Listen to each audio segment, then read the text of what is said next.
todos coincidimos en que tenemos en nuestros programas el tema de pediatría social y el grupo pues ya ha venido trabajando hace más pues prácticamente 15 años y hemos hecho varios congresos. En estos congresos hemos tratado de rastrear cuál es la condición social de las niñas y niños en Colombia y eso nos lleva a que los congresos sean rotatorios cada 2 años en diferentes lugares. El último fue en Santa Marta a raíz de los 500 años y era rastrear la situación de los niños en la costa.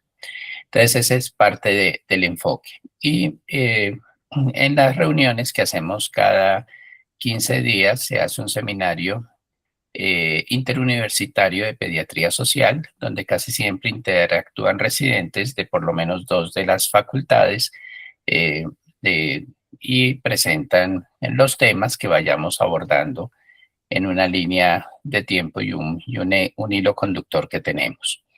Eh, surge, digamos, dentro de las reuniones del grupo, surgió la preocupación de que la Organización Mundial de la Salud está impulsando una escala de desarrollo y por eso el doctor Rueda ahorita nos decía que esta es la primera de 3 charlas y nosotros, digamos, los que hemos tenido la oportunidad de utilizar la escala abreviada de desarrollo, que es la que además se enseña en las facultades aquí presentes, entonces, queríamos saber un poquito, pues, la trayectoria de la escala y tanto Claudia como Socorro fueron 2 de las personas líderes de este proceso.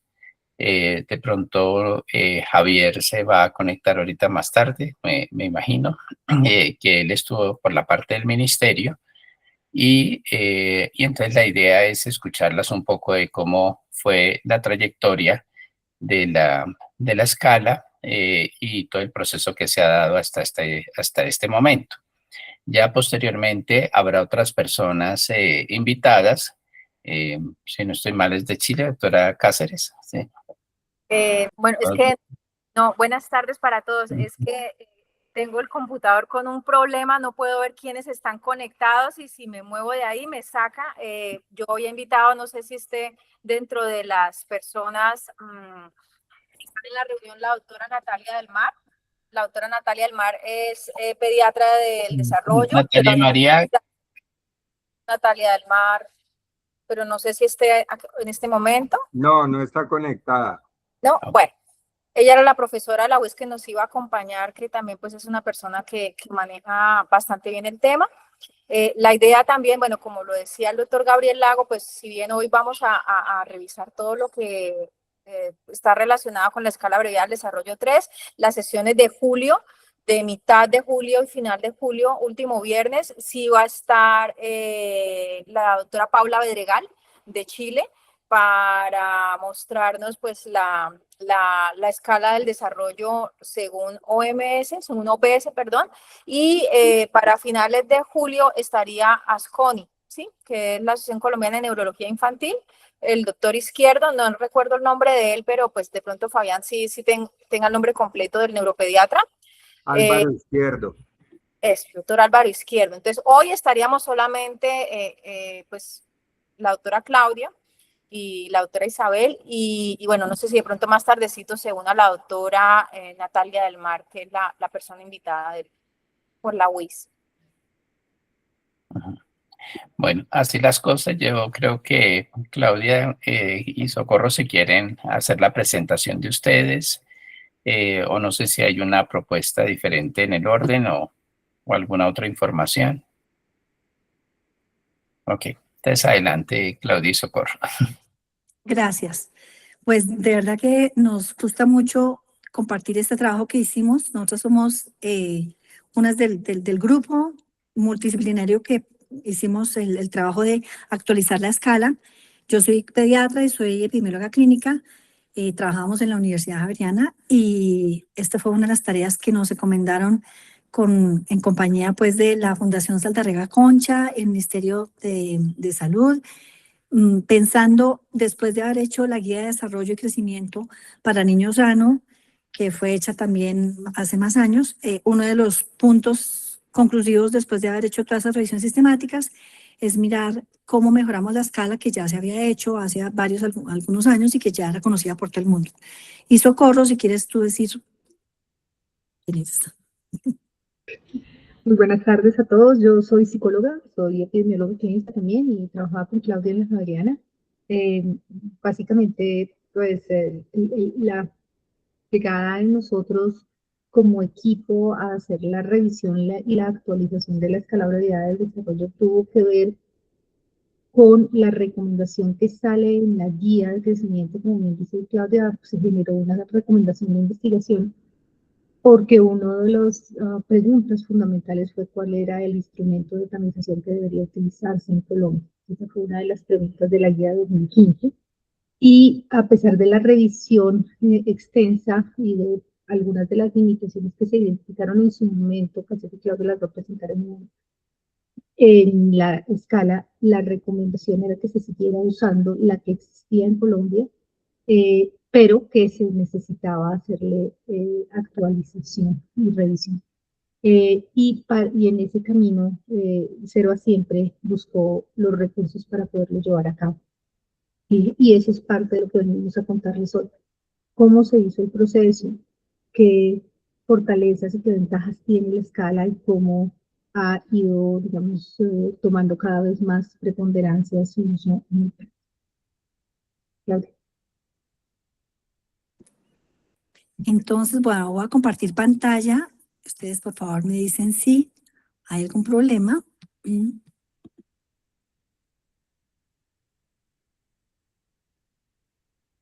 Ok. ¿Se ve? ¿Se ve la primera diapositiva? Ahí se ve bien. Perfectamente. Listo. Sí, se ve bien. Listo. Entonces, bueno, como les decíamos, este fue un trabajo que hicimos ya hace 10 años, 9 años. Terminamos este trabajo, escritura y difusión y evaluación también por otros pares que tenían que hacer retroalimentación. Ya llevamos entonces como 8 años después de que terminamos el trabajo. Y en la universidad, el trabajo de entrenamiento de los estudiantes también nos sirvió mucho para pues entender que en la práctica pues hay bastantes elementos que sirven y que han sido diferentes con respecto a la que teníamos anteriormente. Entonces, sabíamos que la escala inicial fue la diseñada por el doctor Nelson Ortiz con UNICEF y el Ministerio de Salud de Colombia hace más de 27 años. Y es una escala que se hizo para el desarrollo, para tamizaje de desarrollo. Entonces, la inicial se hizo basadas en estas escalas, valora 4 áreas que son las que sigue valorando ahora, que son motricidad gruesa, finoadaptativa, audición y lenguaje y personal social, teniendo en cuenta pues que la parte cognitiva está incluida en elementos que evalúan en estas áreas y que realmente en el trabajo que hicimos nosotros era normalizarla para Colombia, actualizarla y normalizarla y para poder sacar inferencias válidas para nuestra población y nuestros niños. Cuando empezamos a hacer la actualización de la escala, lo primero que hicimos fue una encuesta en diferentes sitios donde se utilizara en los programas de crecimiento y desarrollo, en el que principalmente enfermería era quien hacía estas evaluaciones utilizando esta escala. Hicimos difusión de esta encuesta para saber las fortalezas y las debilidades, y lo que nos respondieron de muchos sitios de Colombia fueron concentradas en estos elementos, en que, bueno, fortalezas, la edición por grupos etarios ayudaba mucho, las dimensiones pues también ayuda mucho como a tener una evaluación un poco diferencial, pero sabemos que todo eso se entrelaza, que todo esto se hace, el desarrollo es un andamiaje que si una está fallando, puede que las otras también fallen, que realmente sí así servía para detección temprana de retos del desarrollo. Hablaban mucho de facilidad de aplicación, pero después nos dimos cuenta que había algunos problemas con la aplicación y que resaltaban mucho el desempeño adecuado en el área motora. Pero como debilidades, se mencionaba mucho que había algunos ítems en los cuales no había una unificación de cómo se interpretaban los ítems o cómo se calificaban, si estaban bien o mal, las criterios de puntuación o los tiempos o las oportunidades para hacer la evaluación, cuántos chances se le daba al niño para mirar si lograba hacer el ítem o no lo lograba hacer, no estaba claro. Bueno, el problema que se ha trabajado mucho en integrarlo a la historia clínica también se mencionó como un problema grande y que ellos mencionaban que el área del lenguaje tenía algunos vacíos. Hablaban también que faltaba elementos para evaluar autismo, que era otra debilidad pues, que se mencionaba mucho. Entonces, después de esta información que recibimos de retroalimentación de las personas que la aplicaban, decidimos entonces actualizar la escala. Esta primera parte fue muy interesante porque incluyó el trabajo de muchas disciplinas, incluyendo neurología pediátrica, psiquiatría infantil, psicopedagogía, expertas en preescolar, en desarrollo infantil, pediatras, fisiatría, genética, psicopedagogía, que me falta, terapia física, ocupacional, de lenguaje. Se pidió a las sociedades, a las diferentes sociedades, que nos enviara algún experto que pudiera participar en esta información, ¿no? Enfermería, también importantísima. Entonces, lo que se hizo fue, de estas escalas mencionadas aquí, Battelle, Bailey, Eddy, de desarrollo infantil, de la TED y la TEPSI, todas estas, todos los ítems de todas estas otras escalas validadas y que se conocían en español, se trajo toda la información de cada una de las escalas, incluyendo, en total sumaron 1.757 ítems. Entonces se mapearon por edades, por áreas en donde correspondían cada uno de esos ítems. El Consejo de Expertos lo que hacía era ubicar de estos ítems cuáles correspondían, eran los más importantes, evaluaban de una manera más integral a los niños según los tipos del grupo de edad y se hacía el consenso. Entonces tuvimos que hacer varias rondas hasta que se consiguiera un consenso en el cual termináramos con 144 ítems para incluir 4 ítems por cada grupo de edad de cada uno de los 4 áreas incluidas. Y en este ítem, cada uno de los ítems, por consenso también, se producía cuánto tiempo, cuántas oportunidades, la explicación en detalle para que cada persona que fuera a aplicar la escala tuviera cómo evaluar de una manera más coherente, más homogénea, cada ítem para cada grupo de edad. Entonces, terminamos con 144 ítems y que quedaron distribuidos en los grupos de edades diferentes. Otro consenso que se hizo en este momento fue cómo se dividían los grupos de edades para que fuera de una manera también más fácil de evaluar, porque antes la escala anterior tenía, por ejemplo, agrupados grupos de edades muy amplios, en donde había muchos cambios, entonces hicimos unas subdivisiones por grupo de edad que también fue consensuada. Lo que se hizo, además de seleccionar los materiales y poder hacer la homogenización de cada material, estandarizarlos, que se consiguieran en todos los sitios, en todos los contextos, que se adaptaran a nuestro contexto cultural, o sea, que se hablaran de animales que todos pudiéramos conocer en nuestro contexto en Colombia. Eso también se trabajó bastante en que fuera algo actualizado para nuestro medio y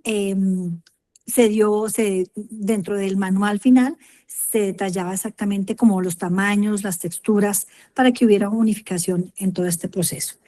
Y aquí están los 12 rangos de edad, se aumentó hasta los 7 años, que también fue otro de los problemas que se ha mencionado como problema, como debilidad en la escala que había anteriormente. Y estos fueron los rangos de edad que quedaron. Después de este trabajo, se empezó a hacer una prueba piloto que se hizo principalmente en Medellín, Cali, Barranquilla y Bogotá. Soco, si me falta algo, ¿me ayudas? Y después de esta prueba piloto, en el cual escogíamos niños que no podían tener ningún antecedente patológico ni ningún diagnóstico de alguna enfermedad neurológica, ni que hubiera estado en terapia de nada, para poder decir que se hacía esta prueba de tamizaje en niños sanos.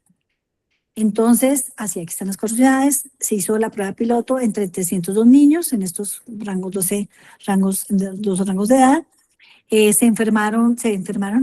Se equiparon equipos de duplas de médico-enfermera para poder hacer la selección del paciente, de niño sano, y hacer se hizo la capacitación de todo el mundo. Las enfermeras aplicaban la escala con las indicaciones que ya habíamos definido después de los consensos, y se hacía la evaluación de los niños.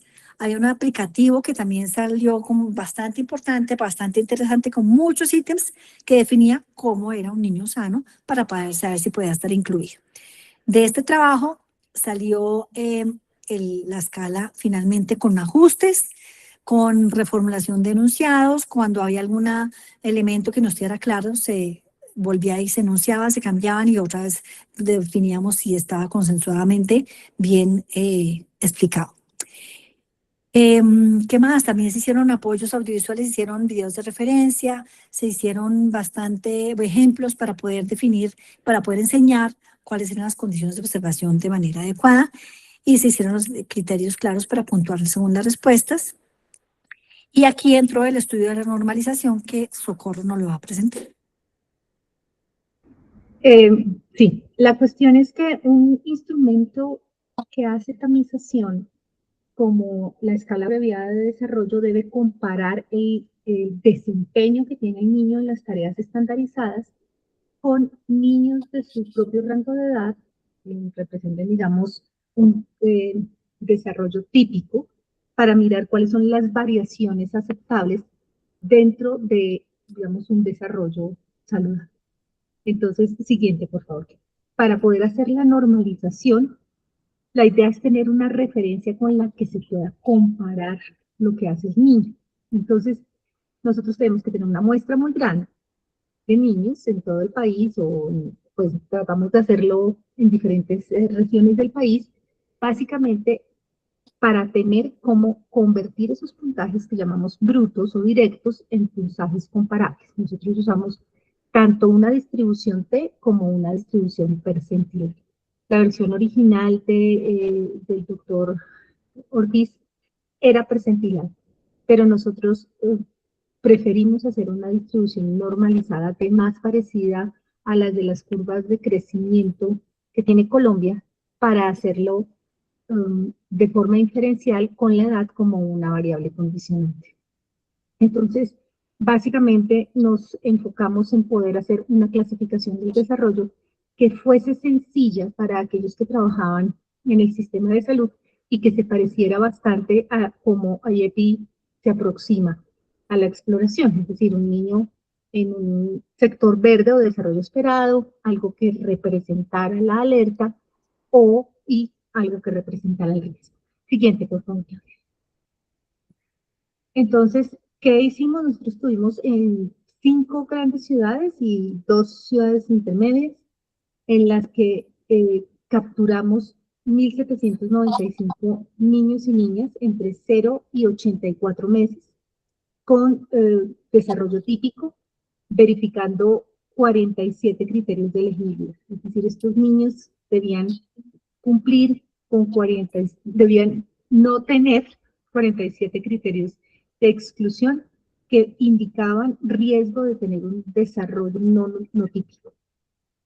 Como bien dijo Claudia, durante el piloto se identificaron ajustes, nosotros reentrenamos a los equipos una vez más después de que hicimos los ajustes tanto a los ítems como a los tiempos de aplicación, como a las instrucciones, y hubo todo el tiempo supervisión y segunda revisión de las valoraciones. Es decir, cada valoración era enviada con sus documentos a Bogotá y eran revisados por las personas del equipo para garantizar que la administración había sido correcta. Además, se hacían visitas de campo para hacer la verificación de que estaban ocurriendo las administraciones tal y como estaban estandarizadas.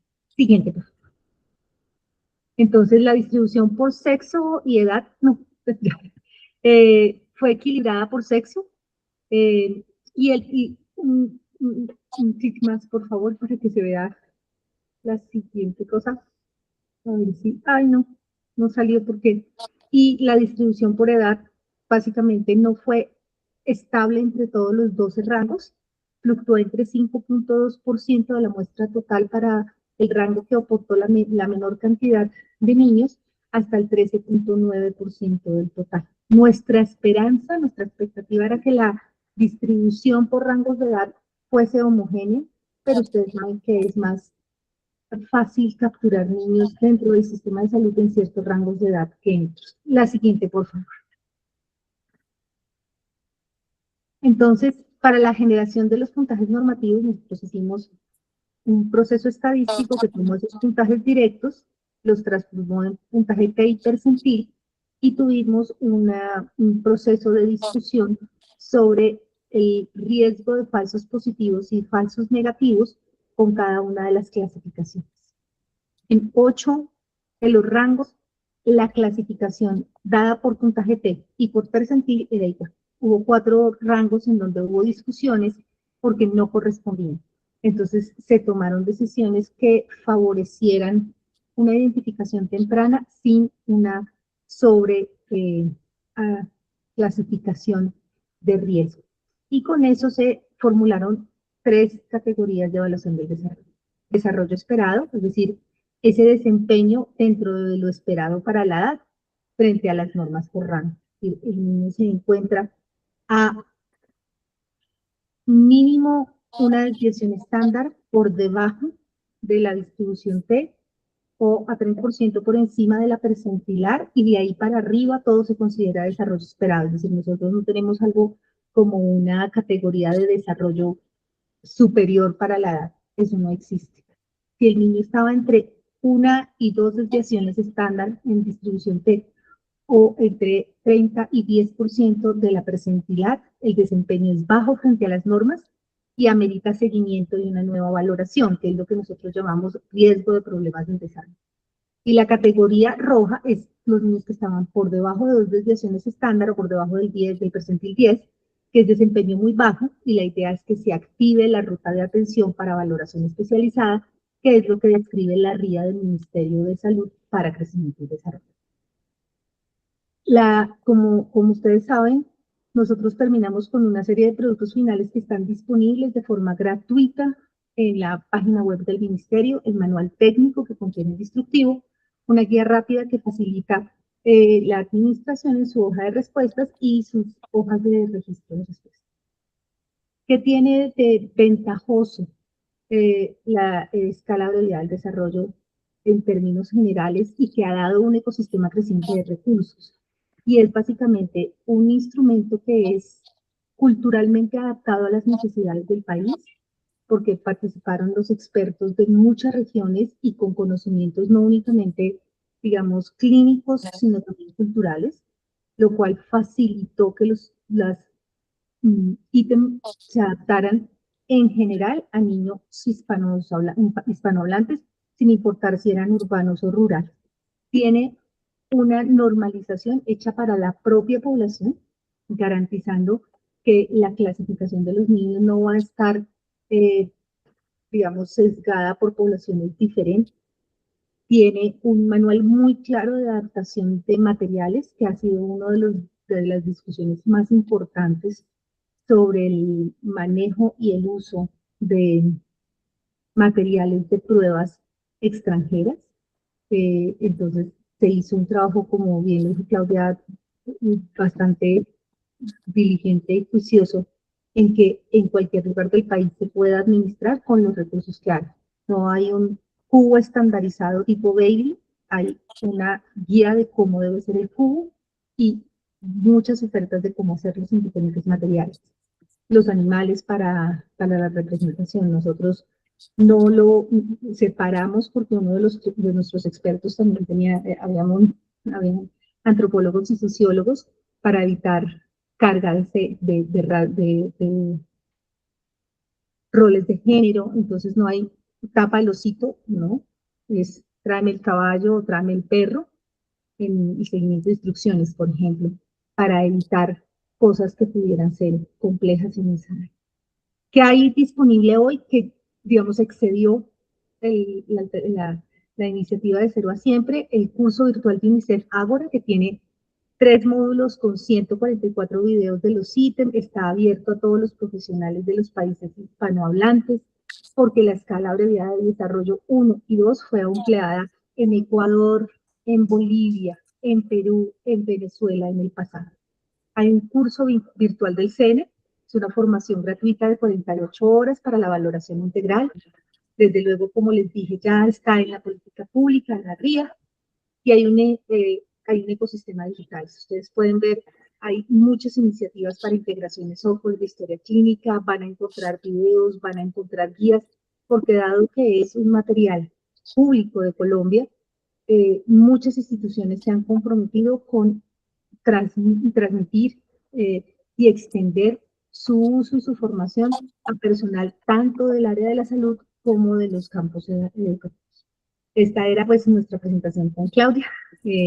Muchísimas gracias. No sé si tienen dudas, preguntas, cuestionamientos, si la han utilizado, qué experiencia han tenido. Estamos pues más que atentos a sus preguntas. Doctora Cáceres. Ok, abrimos la sesión de preguntas. Está la doctora Cáceres con una pregunta. Sí, muchísimas gracias a las dos doctoras por la explicación. Yo tengo varias dudas y es que, bueno, yo conozco la herramienta y de hecho hice el curso por la plataforma de Agora, que es totalmente gratis para el componente teórico, ¿sí?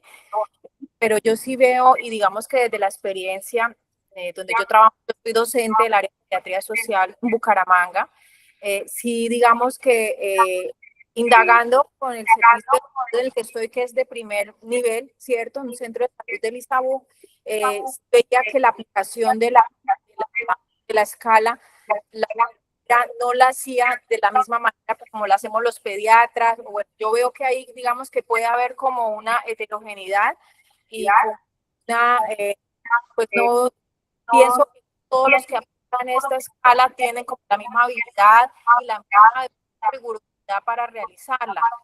Además de que pues exige un tiempo, ¿no? Es un tiempo que lleva un número determinado la respuesta si se cumple el ítem o no. Entonces mi pregunta es si se ha evaluado, se ha determinado en los que aplican esto, digamos, hay un adecuado entrenamiento de estas personas y si, porque yo no sé hasta qué punto se le exige a los servicios de atención primaria, la enfermera, el médico, esté certificada realmente, hizo el curso, se preparó y lo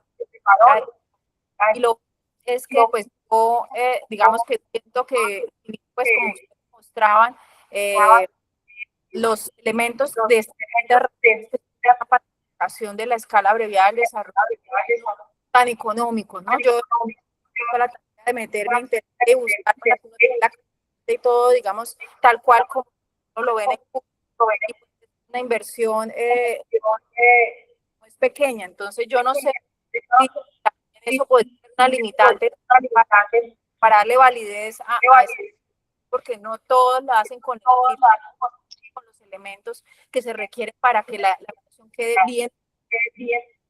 No sé si desde el punto de vista de la ejecución y de la evaluación, tanto humano como de elementos, o lo han visto, digamos que ha hecho una retroalimentación, perdón, esa aplicación de esa escala. Claudia, ¿quieres responder tú o arranco yo? Si quieres, empiezo yo y después tú completas.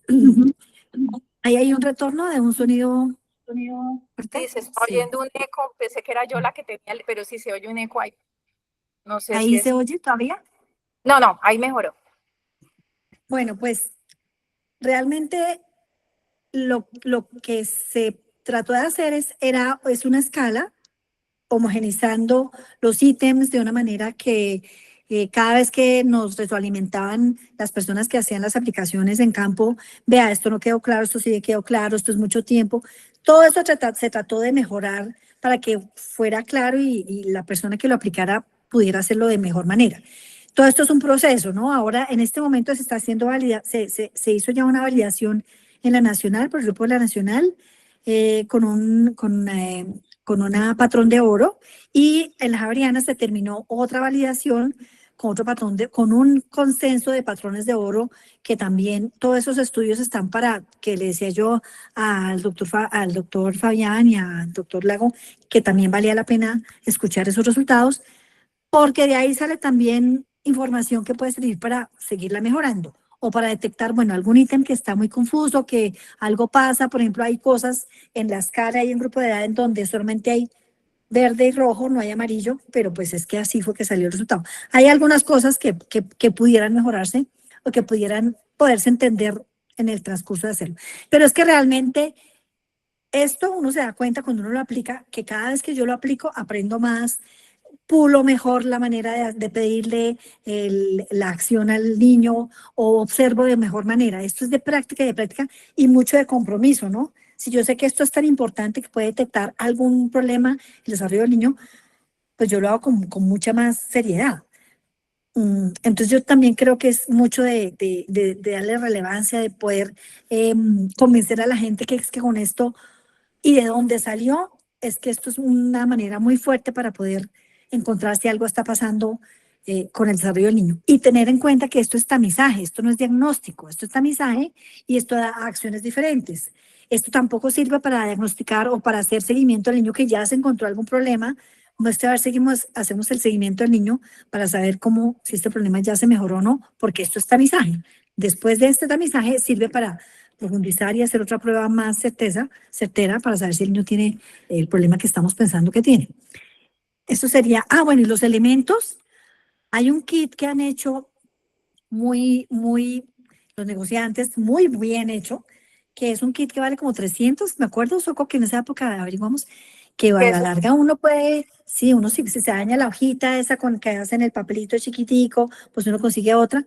Ese es un kit que no es caro y que realmente lo pueden utilizar varios, por ejemplo, en el centro de atención, varias personas que estén atendiendo, no sé. Hay cosas que uno puede ir armando y realmente como uno lo va a utilizar mucho tiempo, pues alcanza a ser asequible. Soco, ¿qué opinas? Yo tengo varias, en nuestras experiencias en los entrenamientos, por ejemplo, con residentes de pediatría, de medicina familiar, con enfermeras, hay un reto muy grande y es que tomar la atención es una cosa que todos los médicos saben hacer, técnicamente, ¿cierto? Nadie lo certifica, nada, parte del entrenamiento. Y usted va a una consulta con un médico y se da cuenta que sabe hacerlo bien porque deja que usted quede en reposo 5 minutos, porque hace todo perfecto, y sale el consultorio al lado y le toman mal la atención. Pero si yo tuve una enfrentamiento, hoy estaba precisamente preparándome para esto, tuve una discusión muy grande con un residente de medicina familiar hace algunos años. Nosotros en el entrenamiento les pedimos que hagan videos, que graben Entonces, patea la pelota. Entonces, había la niña, se acerca y caminando empuja la pelota. ¿Cómo calificaste eso? Como un 1, porque la pateó. No pateó la pelota. ¿Qué significa patear la pelota? Lee la instrucción. El problema es que hay una cantidad de supuestos. Por ejemplo, con Moro, con los niños de 1 mes, la pelea que he tenido, porque el Moro, como se está descrito en la escala, no es el Moro de los dedos, es el Moro de sostengo, de cabeza y cola, y lo bajo rápidamente. Y lo que nos tocó con Claudia fue, no está bien hecho, entonces su calificación no puede ser buena, porque no es la maniobra estandarizada. La gente lee Moro y hace Moro como se le da la gana. Lee, patea la pelota o tira la pelota y la hace como se le da la gana, a pesar de que la condición de evaluación está escrita al lado. Entonces, es un problema de estandarización, de comprender que esto solo sirve si se estandariza. Entonces, esto le va a pasar a cualquier escala. La brevedad del desarrollo, Bailey, Denver, ¿sí? Battelle. Si la persona no se estandariza o cree que se estandariza y mantiene patrones equivocados, la está administrando mal. Como pesar y tallar, como tomar la atención. Entonces con el residente le dije, no está pateándola, pero ahí le pegó a la pelota y le dije, listo, entonces tomemos la atención de pie. ¿Por qué no la tomamos de pie? Y el residente me dice, porque así no se hace. Entonces aquí tampoco se hace así. La niña tenía que patear la pelota. Pero, claro, se requiere, como dice Claudia, administrarla cada vez que nosotros tuvimos que entrenar, eso mejor. Muchas veces hablamos con las enfermeras y con los auxiliares y quitarse de encima las manías y las convenciones de cómo la hacían antes para hacerla nueva, no es tan fácil. Entonces, yo creo que todas las instituciones tienen que tener una revisión constante de si se hace. Tiene usamos contacts en el piso de 1 metro de largo para que el niño pueda saltar o no. ¿Lo tiene? Si no lo tiene, ¿cómo? ¿Se imagina el metro? ¿Sí? No cambia el ejercicio es saltar de un lado al otro de la línea. No otra cosa, es eso. El niño lo tiene que hacer 3 veces, 30 segundos, para eso tiene que tener un cronómetro. Usa el del celular, todos tenemos un celular. Pero entonces, sí creo que además, como bien dijo Claudia, los materiales, por ejemplo, la guía dentro del manual dice cómo hacer la adaptación, cómo hacer los cubos, qué cosas se pueden reemplazar. Pero si usted quiere un kit completo que se vea bonito, pues le va a costar un ojo a la cara. ¿Mm? Entonces es un poco tratar de dar ciertas ventajas para algo que no tiene una estructura, digamos, de protección de copyright que tendrían otras cosas. Un kit de Bailey vale casi $3.500. Yo no me imagino la Secretaría de Salud en algún municipio del Bichada o de Arauca o de Guainía gastándose esa plata para poder evaluar a los niños. Entonces, parte de lo que tratamos de hacer fue eso. Sabemos que hay limitaciones grandes, escalas que no tienen kits estandarizados como Denver pasan por eso cuando se pasan en otros lugares del mundo. Pero tengo la impresión, y sigue siendo así, que el problema está en qué tan responsablemente la gente que administra la prueba reconoce que tiene que ser estandarizada. Y hay algunos ítems, por ejemplo, de personal social, sobre todo en los rangos superiores, que uno nota que hay cierto personal que ni siquiera pueden hacerlos ellos mismos. Copiar el perro les cuesta trabajo. Amarrar el zapato les cuesta trabajo. Entonces, ¿cómo hacen para enseñarle al niño? No, ni siquiera son capaces de emociones complejas. Entonces, entre las cortinas y el amigo que le dice que no es que están feas, le aceptan que el niño dice, no, pues se sintió mal. No, se sintió mal no es una respuesta aceptable. Estaba triste y furiosa al mismo tiempo o estaba frustrada. Esas son las respuestas correctas, pero cuando alguien ni siquiera es capaz de reconocer sus propias emociones, pues ¿cómo va a hacer la evaluación? Es imposible. Entonces eso creo que es uno de los retos grandes y como decía Claudia, hay audición lenguaje, rango 5 solo tiene o verde o rojo, porque ninguno de los niños que estaban en el rango 5, que fue uno de los rangos con menor participación de niños, estaba entre 1 y 2, 3 meses. ¿Cómo no lo podíamos sacar de la mano? Cuando UNICEF hizo el estudio por el que luego armó el curso, nos convocaron, nos dijeron, esta parte no la entendemos, entonces nos sentamos ya con los análisis estadísticos y se las mostramos y dijeron, no, ya quedó claro. Y ellos veían valor en que fuera generada culturalmente aceptable. Sí. Casi todas dicen, el niño monta en bicicleta. Me acuerdo mucho de la discusión de los expertos. Dicen, sí, pero en los llanos los chinos no tienen bicicleta, montan a caballo. Entonces, por eso, ¿sí? Y hay niños que no les gusta la bicicleta. Si hace alguna cosa de integración motora, o baila, o trepa, o todo eso es lo mismo. Entonces, pongámosla para que se pueda evaluar en cualquier parte, con o sin bicicleta. Palabras sencillas que cualquier niño en español funciona. Sé que tiene la limitación de que muchos de los grupos étnicos no tienen una posibilidad de tenerla porque se necesita un lingüista.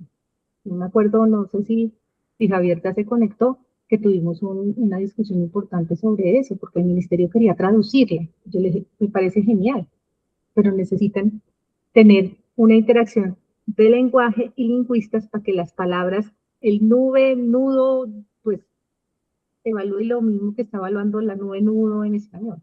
Pero no es traducir nube y nudo. No es cambiar las palabras.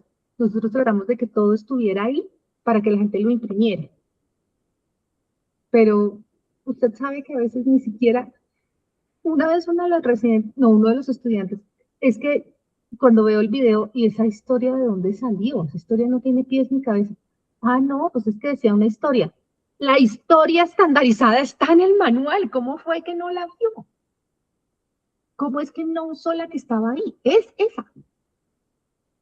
Ay, pero era una historia. No, porque es que esta tiene una historia compleja. La parte del gato y la tortuga y el tipo bajando tiene una complejidad para poder evaluarla. Pero es cuando vemos que la evaluación del desarrollo a veces no se toma tan en serio. Que mientras que el niño hable y camine, aunque hable mal y camine torcido, ya está. Ese es creo que el problema. Y no creo que sea un problema de la escala abreviada de desarrollo. Creo que es un problema de todas las escalas.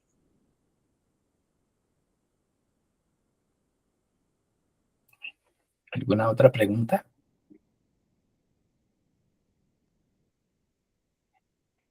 Bueno, yo sí tengo una. En la escala se establece un piso y un techo, que es algo que la del doctor Ortiz no contemplaba de una manera muy clara. Eh, ¿Podrían explicar cuál era el objetivo de eso, la escala? Claro que sí. La cuestión es que técnicamente lo que estamos asumiendo cuando el niño se está evaluando en un rango de edad posterior al del recién nacido es que las habilidades sobre las cuales se montan las que yo voy a entrar a evaluar ya tuvieron que estar presentes. Por eso es que se suman esos puntos, los que se le dan. Pero la única forma de saber desde dónde arranca y hasta dónde llega es tener ese piso y ese techo. Si yo asumo sin estar seguro, yo no puedo estar claramente ubicando bien al niño en términos de desarrollo. De hecho, casi todas las demás escalas, Battelle, Bailey, ya no me acuerdo si bien, lo que hacen es, si no logra eso, devolvámonos a ver desde dónde partimos. Y si logra más de lo que está en su rango de edad esperado, miremos hasta dónde llega para poder, digamos, hacer la evaluación y que esa puntuación y esa ubicación en la distribución sea lo más justa posible, a sabiendas de que es un corte transversal, normalmente en una condición particular de evaluación, porque esto ocurre, está hecho para que ocurra en el sistema de salud, en un encuentro único con normalmente un desconocido, que es el que hace la evaluación. Por eso es que una de las sugerencias que quedó muy clara en la guía de práctica clínica es tenga más fuentes de información. Desde luego, es súper importante la canalización. Es lo mismo que le pasa a usted con lo de la tensión arterial. Si usted toma la tensión arterial, se la toma a mi paciente 2 veces en el consultorio y está alta, dice, bueno, puede ser que sí esté hipertenso, pero yo quiero que tenga un control de tensión arterial de unos días. Tiene que tener más fuentes de información. Aquí también, pregúntenle a los maestros uh, si hay información extra de los cuidadores. ¿Por qué la guía optó por una de observación directa? Y es porque la evidencia muestra que en general los padres o los cuidadores a veces sobreestiman las capacidades de los niños. En otro estudio que nosotros hicimos con Claudia, me acuerdo que tuvimos un cuidador que respondió que un niño de 9 meses corría. Y lo llamamos y la persona que hacía la evaluación le decía, pero hace esto y dice, sí, sí, señora. Yo decía, que nos mande un video, por favor, del niño de 9 meses corriendo. Por favor, quiero ver. Porque no quiere decir que no pueda pasar, claro que puede pasar, pero es extraño que ocurra. Entonces, por eso es que se, digamos, privilegió la observación directa y, digamos, garantizar que el punto de inicio del niño estaba en firme, no que estaba corrido en alguna dirección. Por eso es el piso y techo, doctor Lago. Espero que esto haya resuelto su pregunta. Perfecto. ¿Hay alguna otra pregunta? Doctora Cáceres. Ay, sí, yo quiero preguntar algo más. En algún momento durante el proceso de validación de la escala abreviada del desarrollo 3, se hizo alguna comparación con la escala de la IEPI. Yo entiendo y sé muy bien que la IEPI pues es una herramienta un poco más gruesa, ¿cierto? Un poco más genérica, tal vez, si se pudiera llamar así, para hacer un tamizaje rápido de los problemas del desarrollo en las 4 áreas. Pero no sé si en algún momento se pudo comparar o se ha hecho el paralelo entre escala del desarrollo 3 y IEPI y qué valor predictivo positivo y negativo tiene la IEPI, ¿sí? Si se compara con un resultado anormal o un resultado normal dentro de la escala abreviada del desarrollo. Es decir, que si yo le aplico la escala de la IEPI rápida de los 4 ítems, sé que ese niño si está normal, ¿sí? Está realmente normal, o si está normal realmente tiene alguna normalidad. Sé que pues obviamente la IEPI dice si no se cumple al menos un criterio, devuélvase al rango anterior por edad, pero pues no sé si se ha hecho esa comparación porque por ejemplo, nosotros en nuestra institución todavía tenemos historias clínicas donde hay historia clínica IEPI, ¿sí? Y que está articulada parcialmente con la herramienta clínica de primera infancia y con las RIAs, que también pues obviamente ya incluyen la escala abreviada del desarrollo 3, pero en algunas historias clínicas todavía se maneja escala IEPI, los 4 ítems grandes. Entonces no sé si se ha hecho esa comparación para decir, no, definitivamente la escala de la IEPI la debemos descartar y no tenerla en cuenta, no llenar ese formato y pasarnos totalmente a la escala 3 o si se ha buscado pues como que esa relación entre esas dos escalas. Yo tengo entendido que IEPI tomó los ítems de la escala abreviada de la versión anterior. O sea, es un hijito mucho más resumido de la primera escala abreviada. O sea, yo me imagino, o sea, sigue sirviendo porque IEPI es como repasar, que a uno no se le olvide lo más importante de la historia pediátrica, que a uno no se le olvide, pero claro, es mucho más completa la escala abreviada y más, me parece a mí también más completa, la última que tiene la revisión con todo el resto de las escalas, el consenso y lo de la validación que están haciendo ahorita es comparando estas escalas, esta escala 3, con un patrón de oro compuesto por muchos elementos, mucho más fuerte, y la nacional que es comparado con Batel, si no estoy mal. Entonces, esas otras validaciones, digo yo que yo no conozco ese resultado, pero digo yo que también es muy bueno traerlo aquí para poder saber si lo que se hizo con este trabajo anterior de consenso y de mirar las otras escalas y de sacar lo más relevante y de sacar puntajes normales en Colombia, está realmente midiendo comparado con un patrón de hora quién está enfermo, quién está con problemas y quién no. Pero sí, la de IEPI es más reducida y es derivada de la primera escala abreviada del desarrollo. Sí, con IEPI yo no conozco ninguna validación, pero sí sé que la Universidad Javeriana, cuando nosotros estábamos saliendo de la universidad, construyó un patrón de oro de diagnóstico para comparar la tamización con el diagnóstico como se haría, digamos, en cualquiera, como se hizo la de, yo en mi ejemplo de la tensión arterial, pues contra el esfingomanómetro contra la cánula intraarterial. Entonces, no he visto los resultados tampoco, sé que tuvieron, que ha sido un trabajo muy grande, pero básicamente lo que hicieron fue tener un patrón de oro complejo, compuesto, para que no fuese que un niño lo viera el pediatra, el neuropediatra, la terapeuta del lenguaje. Fue un trabajo bien interesante para poder tener un diagnóstico del desarrollo y mirar la capacidad predictiva de cada uno de los 3 rangos de evaluación. Pero no sé si ya ellos lo publicaron y no tengo información sobre eso.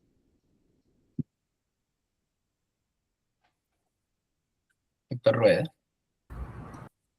Muchas gracias, doctora Claudia, doctora Socorro, por la presentación.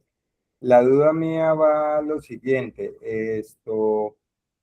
En Bogotá, ¿ustedes tienen alguna institución que aplique la escala abreviada de desarrollo 3 dentro de un sistema de atención primaria para la infancia?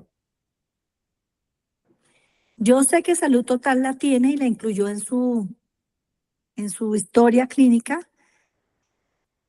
Esto lo supimos hace que como 5 años, 6 años, Soco, y yo estoy segura que muchas más la tienen, pero es que yo ya solamente estoy en mi consultorio, entonces no sé, tocaría hacer como un sondeo en las personas que están trabajando. Yo creo que Sanitas también la incluyó, pero no sé bien, no sé si Jave Salud, a mí me parece que Jave Salud también porque hicieron entrenamiento y todo. Y sé que la incluyeron en la historia de ellos. Sería, yo le averiguo. Y la, O no y sé, la experiencia de ellos, eh, ¿tienen el tiempo para aplicar la escala? Porque es que nosotros vemos acá que, por ejemplo, Paola, que está haciendo, estuvo haciendo consulta IEPI, ahora tiene una mezcla ahí entre consulta externa y consulta IEPI, no ha logrado más de 40 minutos que le den para hacer la consulta. Entonces me parece que es un tiempo completamente apretado para que uno pueda hacer la escala bien hecha. sí. Y es que depende de la edad, ¿no? Los chiquitos, eso es a toda edad. Los grandes son los que son más demorados, pero cierto que uno cuando va aprendiendo, por ejemplo, ya va entrando el niño caminando, ya uno va mirando algo, ¿no? El niño cogió la pelota que estaba ahí tirada y la pateó, entonces ya uno va mirando. Sí, ese es un problema que sabemos que existe, que a veces a medida que crecen, hacerla punto por punto y con el tiempo y que 13 segundos y darle 3 chances y dibuje así, puede ser más demorado, pero sí, de eso se trata, como de hacer la evaluación un poco más completa y eso que hicimos, reducción, escoger cuáles son los ítems más relevantes y más directos. Pero ese sabemos que es un problema. Otro problema que hablan en la experiencia es el primer rango, ¿no? Primer rango, que es el de 0 a 1 mes, nos sale muy frecuentemente el niño en rojo, ¿no? Porque apenas es el tercer día de cuando uno le hace control, pero es que es un niño que tiene que estar vigilado más cercanamente. Claro, no sale la mayoría en rojo, pero es por eso, porque todavía no están haciendo todo lo que algunos niños pues, de final del mes están haciendo, comparado con que es la primera semana que uno lo ve. Por eso sabemos que hay esa interpretación que no quiere decir que el niño esté mal, pero que hay que esperar y que hay que hacer el seguimiento más cercano, más próximo. Sí, ahí de cada retroalimentación van saliendo cosas. Yo sé, por ejemplo, el Instituto Nacional de Salud, en los niños que estaban siguiendo de Zika, utilizaron esta escala de desarrollo para hacer tamizaje. Esta publicación lo he visto en comentarios en congresos de cómo han tenido resultados, pero también valdría la pena escuchar su retroalimentación porque sé que lo han utilizado muchísimo, la doctora Mercado y el grupo de la doctora Lengua en Cartagena. Ok, desde ya pues le reitero la invitación. El 10 y 24 de julio vamos a estar presentando la escala de la OMS y la de Asconi. Entonces sería para nosotros un gran honor y muy provechoso que ustedes pudieran asistir a las dos reuniones. Desde ya les reitero la invitación y muchas gracias por haber aceptado nuestra invitación de hoy. Gracias a ustedes. Doctora Cáceres. Sí, yo quería preguntar también si tienen experiencia de la aplicación de la escala en población prematura. Entiendo y sé que pues obviamente prematuros se aplican otras baterías de diagnóstico infantil, bueno, Baylis, etcétera, pero no sé si de pronto tienen la experiencia y y obviamente si lo aplican con edad corregida. Sé que el programa Madre Cancuro ha tratado de administrarla, pero digamos, el problema es que nuestras normas no tienen prematuros. Bailey es la única que tiene inclusión de prematuros en la normalización. Nosotros optamos por desarrollo completamente típico. Entonces, si el niño había nacido antes de la semana 37, quedaba inmediatamente excluido. Y por ahí tenemos con Claudia la cantidad de niños prematuros que quedaron excluidos durante nuestros procesos de captura para muy grande. Nosotros solicitamos que la evaluación se haga con edad corregida, pero, y esa ha sido una de las cosas que hemos hablado con la doctora Natalie Sharpak, es intentar administrarla, pero crear normas para prematuros es un camello. Nos tocaría otra vez hacer lo mismo. Sé y lo sé de buena fuente, que el programa Madre Canguro ha estado tratando de construir la normalización del Denver para prematuros. Y ha sido muy difícil porque desde luego los prematuros ya son atípicos. Entonces, pues en algún momento dijeron, bueno, reunamos teniendo el seguimiento tan constante que tiene el programa, ellos intentaron reunir una muestra estable, es decir, poder hacer con los mismos niños el seguimiento y que el tamaño de muestra pues fuera solamente como unos 150 niños entre los diferentes niveles de prematurez. Pero conseguir 150 que no hubieran sangrado, que no hubieran tenido infección, fue muy difícil, muy, muy difícil. Y el equipo que administraba volvía a caer a veces en cosas de costumbre más que de estandarización. Entonces hubo datos perdidos, sé que ha sido un drama poder hacer las normas para prematuros, sobre todo considerando que además el programa pues tiene estas características particulares. La recomendación sí es utilícelo con edad corregida, es decir, claramente no lo va a poder hacer en el primer rango de edad, sino hasta que el niño alcance las 40 semanas, pero no tenemos, digamos, sistematizada información con prematuros, no sé.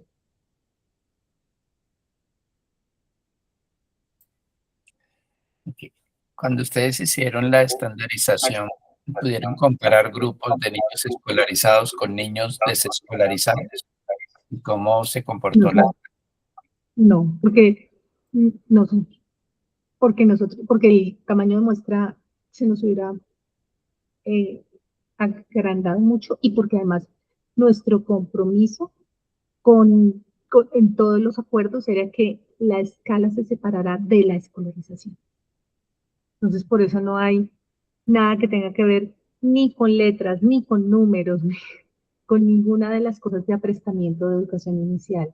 Tratamos de separarnos al máximo de la escolarización como un camino para la medición del desarrollo, a sabiendas de que en los niños más grandes, es decir, de 5 a 6 y de 6 a 7, íbamos a tener muy probablemente una contaminación de la escolarización, pero no tenemos, cuando se hizo la estandarización, nosotros no registramos los datos escolares.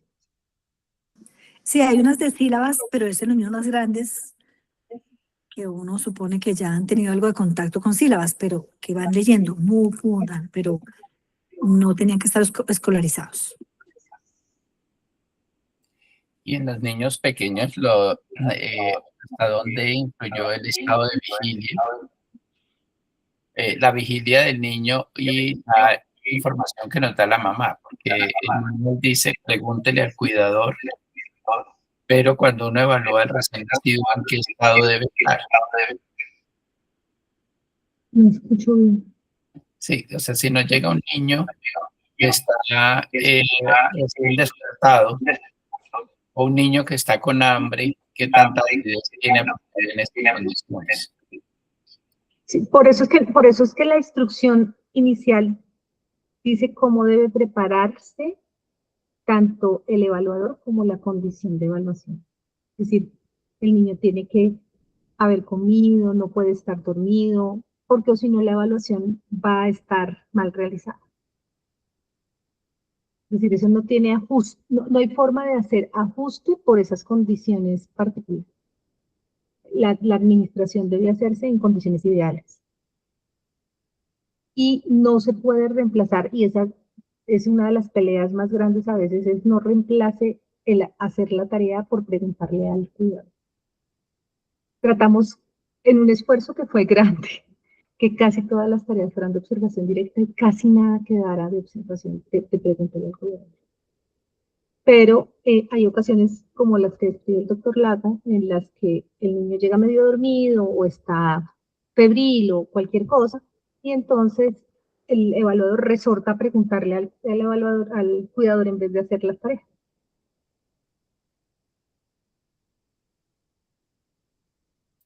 Ahora, ¿con qué periodicidad se recomienda hacer, ¿no?, la evaluación de la escala o aplicarla? Esto un poco para dar respuesta a la pregunta del doctor Rueda, en el sentido de que si yo quiero institucionalizar que me dejen un espacio para aplicar la escala abreviada del desarrollo, así como un gastroenterólogo saca su tiempo para hacer una endoscopia, uno debería sacar tiempo para aplicar una escala. Pero entonces yo no puedo perder el tiempo de que me asignen 30, 40 minutos y el niño me llegue dormido. Es como para operativizar esto en un sistema de salud como el nuestro, ¿qué recomendaciones nos darían?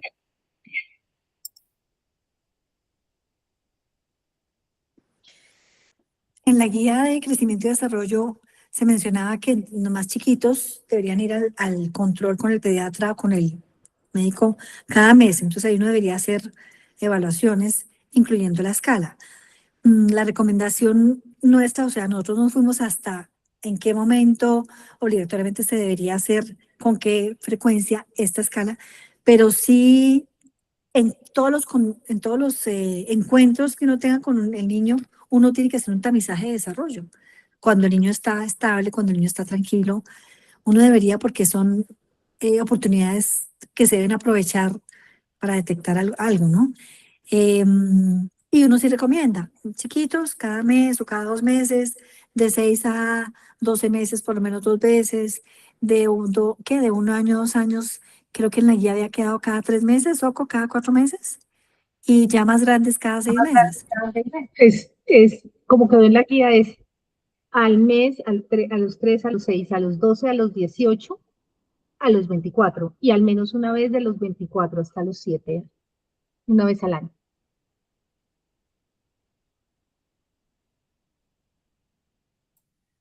No sé si hay alguna otra pregunta o le pasaría la palabra al doctor Rueda. Yo no sé si finalmente puedo ver si llega Natalia del Mar.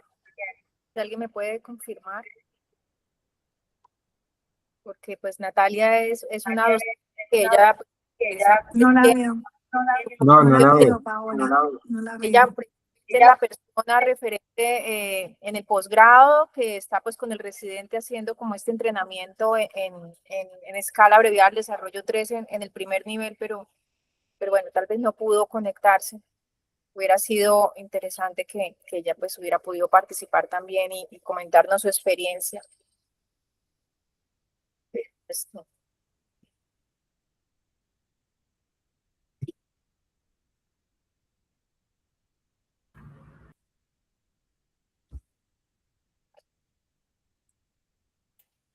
La doctora Miriam, el doctor Ernesto, el doctor Álvaro, el doctor Carlos,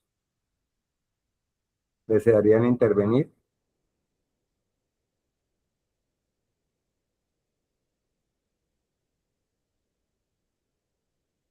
Parece ser que todo les quedó claro.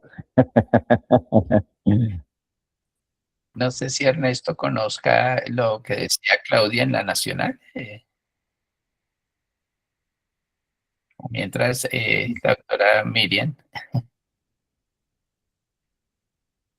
Pues quiero agradecer este tiempo de volver a retomar esto, de cómo se construyó, de lo que pasó con la escala abreviada 1, que nos sirvió demasiado, y después lo difícil que es entrar a una escala nueva cuando habíamos trabajado tanto con la primera. Yo sé que eso fue muy difícil, fue maravilloso, pero es lo que de pronto nos decía la doctora Claudia e Isabel. O sea, los ítems son muy importantes, pero saber interpretarlos.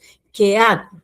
¿Qué es lo que yo tengo que hacer cuando no encuentro un ítem que debería estar presente en la edad? O sea, no patea la pelota como estaban hablando. Pues miremos a ver, porque puede ser que sea motricidad, una dificultad para correr, problemas. Habría que mirar qué es lo que está ocasionando eso y mirarlo en todo el conjunto del niño mismo. Los ítems son muy importantes, pero la interpretación, como nos decían ellas, es lo más importante. Finalmente, esta escala es una escala de tamizaje, no tiene, y ya a quien le llegue el niño, porque no se encontraron los ítems, porque se encontraron esa semaforización en rojo o persistía en amarillo, ya tiene que hacer esa interpretación, que es lo que quiero que entiendan. Tenemos aquí muchos residentes y ellos deben saber no solo el ítem, sino qué pasa cuando no encuentro el ítem, en qué pienso, cuál es la condición que hace que el niño pueda tener o un retraso leve en la coordinación motora, o simplemente que refleje una alteración neurológica, o que refleje una alteración musculoesquelética. O sea, es discernir, tener un pensamiento que les ayude a discernir eso, porque esta es una ayuda enorme y maravillosa, y ha sido un trabajo muy bueno, pienso yo, pero como tenemos aquí residentes, yo insisto que ellos deben saber de cada ítem qué pasa, en qué tengo que pensar cuando no lo encuentro. Y a ellos es a los que les va a llegar estos niños que tengan algún riesgo. Ellos tienen que pulir mucho más ese arsenal. El médico general lo aplica y trabajamos con ellos, pero estos pediatras que van a recibir los niños tienen que pulir en ese arsenal de que se sigue de ahí, que tengo que ver. ¿Qué otras cosas le pregunto a la mamá que me ayuden a comprender si ese no patear representa un momento simplemente o representa una cosa más profunda?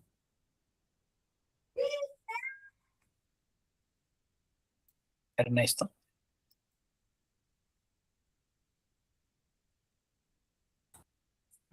Ya, sí, yo no participé en el estudio de validación que se hizo. Pues esto en la presentación, pero no podría recordar todo. Lo que recuerdo es que donde pues, tienen, digamos, algunas diferencias con el referente, pero pues, digamos, más en el área de motora fina, y también varía por edades. O sea, que hay pues, algunos problemas, digamos, de la sensibilidad de la escala en ese sentido. Pero en general la aprobación, pues haciendo la ponderación que hizo el grupo, es que pues en general la escala, además teniendo en cuenta pues que esta es una escala de, de aplicación, digamos, relativamente rápida comparada con las otras escalas que tienen periodos a veces de 1 hora, 2 horas de aplicación, pues es un resultado, digamos, bueno, aceptable por lo menos para el país, ¿no?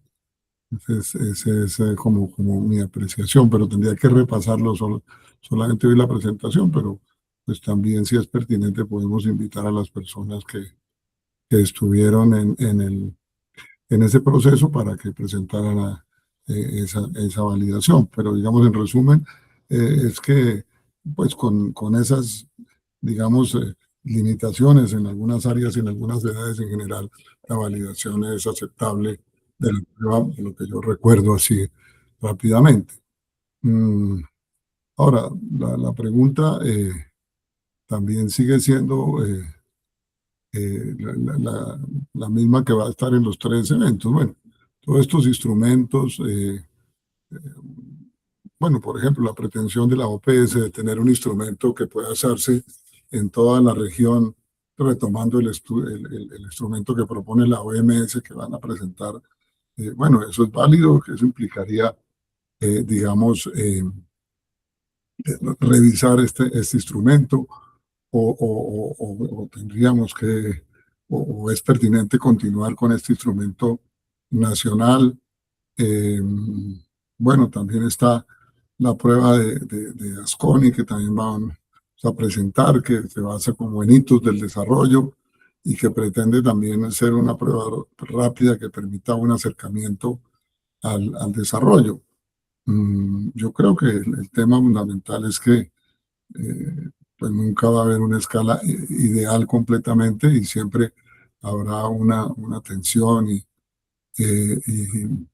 un debate sobre esto, ¿no? Otro tema importante para también de pronto oír la opinión de nuestras conferencistas, agradeciéndole la presentación, pues es el otro punto que hemos propuesto para este debate y es el tema de la política pública, ¿no? En torno al desarrollo como tema central de la vida de los niños y a lo que pasa incluso cuando los niños tienen, digamos, un desarrollo no adecuado o, o afectaciones en su desarrollo, digamos, como todo el proceso que tiene que haber en torno a esto, porque incluso me acuerdo que cuando estuvimos en el grupo este que consultó el ministerio sobre la escala con el profesor Humberto Ramírez, que éramos los dos pediatras que estábamos, decíamos, el tema era si Colombia iba a usar la escala, si usábamos la escala de Chile, que se usaba en ese momento, que estaba la doctora Padra de Legal, o si, bueno, cambiábamos la escala o continuábamos. Y nosotros decíamos, y creo que también sigue siendo pertinente esa pregunta o esa inquietud, realmente, pues el problema es primero que el desarrollo entre a ser una parte importante de la mirada integral en salud de un niño.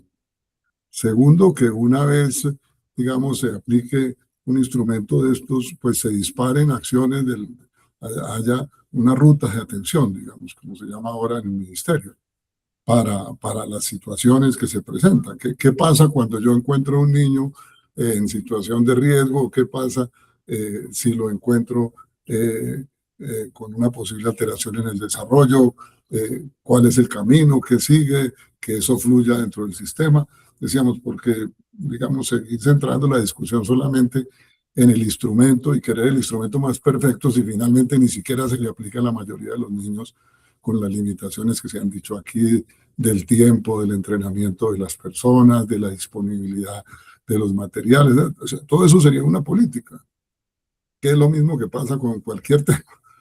Digamos, ahorita los nuevos tamizajes. Entonces, eso está muy bien que haya la política, pero si no hay los instrumentos, ¿cómo se garantiza en todo un país, no solamente en el centro o en las capitales? Bueno, eso tiene toda una política general cualquiera de estos desarrollos. Entonces, generalmente nos quedamos es como en la idea de tener el óptimo instrumento y la medida, y el problema es si esto realmente está llegando a todos los niños, porque en un sistema equitativo y justo debería ser para todos y además debería movilizar el sistema cuando encontremos problemas en el desarrollo. O sea que el problema también es la política. Entonces mi pregunta también sería esa, bueno, ¿cómo se ve la política?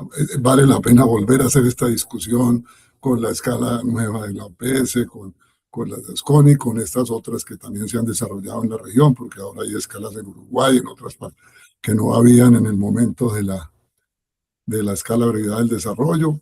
¿O esa discusión es pertinente para el momento? ¿Cómo la ven ustedes? Yo creo, doctor, que desde que se hizo la guía, la discusión de qué hacer era lo más importante. Identificar a un niño para no ofrecer nada, yo creo que es moralmente inapropiado. Igual que, mejor dicho, hacer tamización de cáncer de próstata en los municipios más alejados de Nariño, sin poder ofrecer ningún tipo de intervención a un hombre con esto, es inmoralmente inapropiado. Y el problema que usted pone el dedo donde debe ser.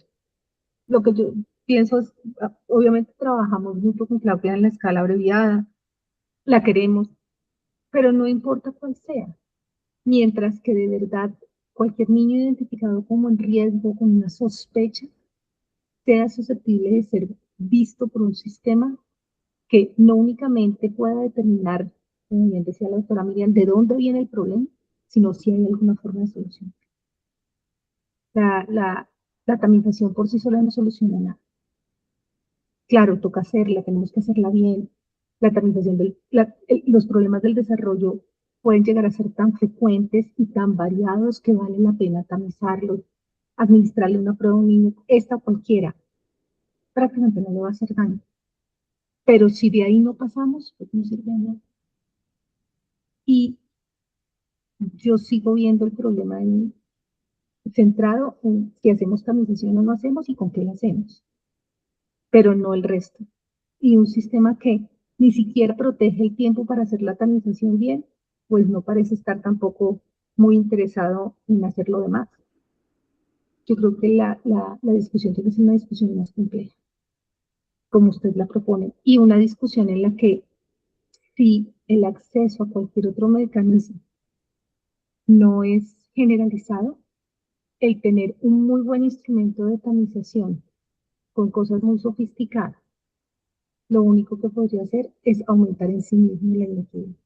Si yo puedo tamizar en las grandes ciudades, pero en los lugares más apartados, donde hay menos oportunidades, donde hay más pobreza, donde hay más violencia, donde hay más riesgo, ni siquiera puedo tamizar, lo que estoy haciendo es cada vez haciendo que la inequidad sea mayor y donde los niños con problemas del desarrollo no van a encontrar solución, ni ellos ni sus familias.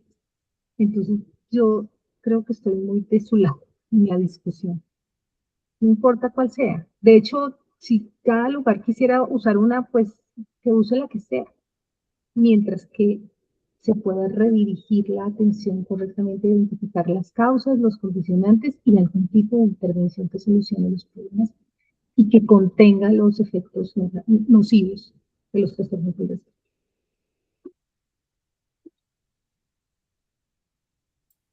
Doctor Rueda. Bueno, muchas gracias. Yo quería invitar a los residentes que están en la reunión de la UIS. Veo a Gina Lozano y a Yuri Suárez. ¿Algún comentario? O a los residentes de otras universidades que estén en la reunión.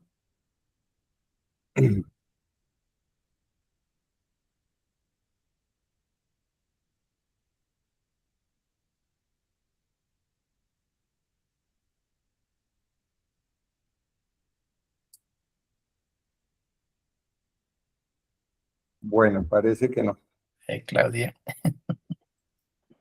Pues yo iba a decir, en relación a lo que acabamos a lo que acaba de decir el doctor Durán, es que siento que estas reuniones que se están haciendo de la sociedad en donde se está recibiendo la información de las opciones que hay y que se pueda llevar esa información al ministerio o que la sociedad se movilice para esta participación y que sea aporte para la política de salud, creo que es importantísimo y creo que mueve, creo que sirve, porque nosotras hacemos este trabajo y si eso se queda por allá archivado o como otra cantidad de esfuerzos que se han hecho y que pues sí, se paga mucha plata y los expertos y uno va a Soledad y a Barranquilla, pero que eso se quede sin mirar, sin discutir, da muy duro, da mucha tristeza. Por eso es que creo que esto que se está haciendo, que ustedes están haciendo, de verdad que va a servir para que sí haya un bien para los niños en Colombia.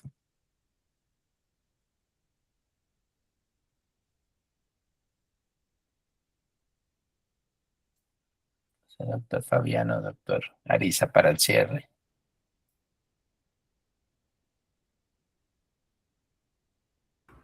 Bueno, agradecerles a la doctora Claudia, a la doctora Socorro, por su presentación. Nos aclararon varias dudas, nos dieron un panorama más profundo de lo que es la escala 3 y a todos los asistentes los esperamos para las reuniones del 10 y 24 de julio. Les avisaremos con suficiente anticipación y les enviaremos el link para conectarse. Entonces, si no hay ninguna otra intervención, muchísimas gracias y que tengan una feliz tarde. Bueno, muchas gracias a todos. muchas gracias. Feliz tarde. Bueno, Muchas gracias. Hasta luego. hasta luego.